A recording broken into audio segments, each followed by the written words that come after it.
Un superbe téléfilm retrace les 40 ans de règne de cette forte tête sur l'empire austro-hongrois, au XVIIIe siècle.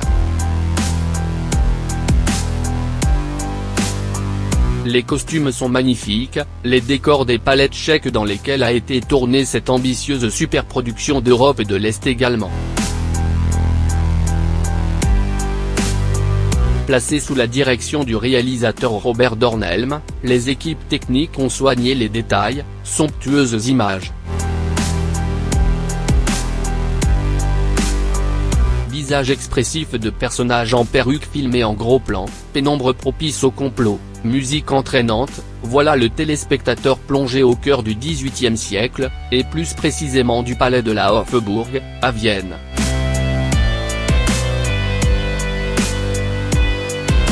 Centre névralgique de la maison des Habsbourg. Mais si Vienne est au cœur de l'action, plusieurs scènes de ce téléfilm scindé en deux parties font voyager, à Prague, Budapest, Florence ou Presbourg, aujourd'hui Bratislava.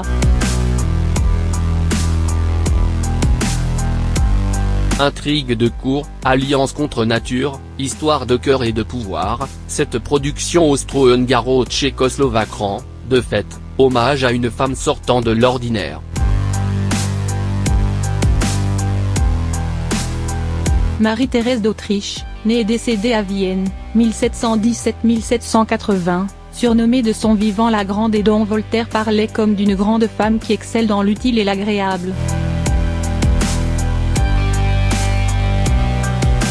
Fougue et doute.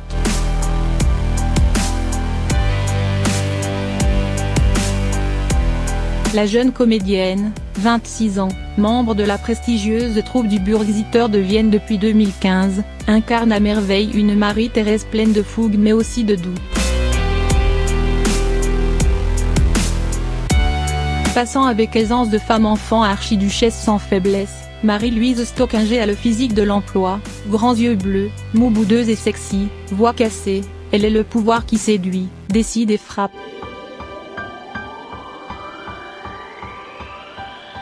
Mais pas seulement.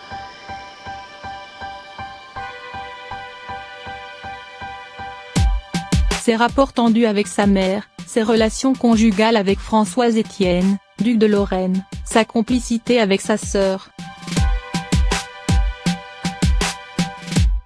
Ses tentatives de sauver l'empire des multiples menaces, qu'elles soient prussiennes, hongroises, ottomanes, bavaroises ou françaises, sont longuement analysées au cours de scènes intimistes réussies.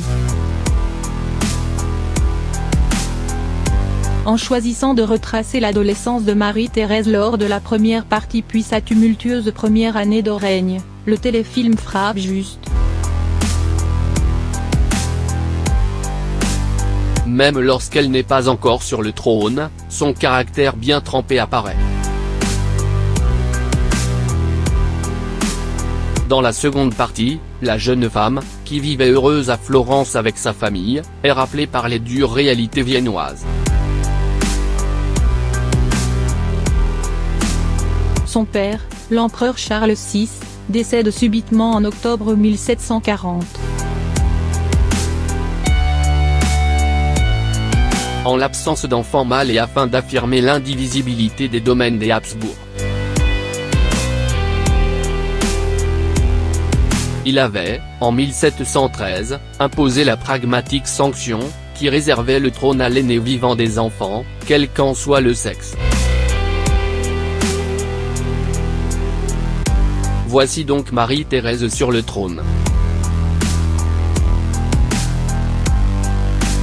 Elle y restera près de 40 ans.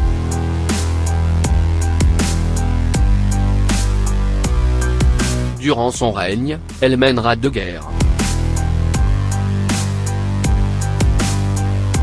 L'une des scènes les plus frappantes montre une fosse commune dans laquelle les uniformes des soldats autrichiens tués sont recouverts de chaux. Toute l'horreur de la guerre en une seule image, aérienne et silencieuse.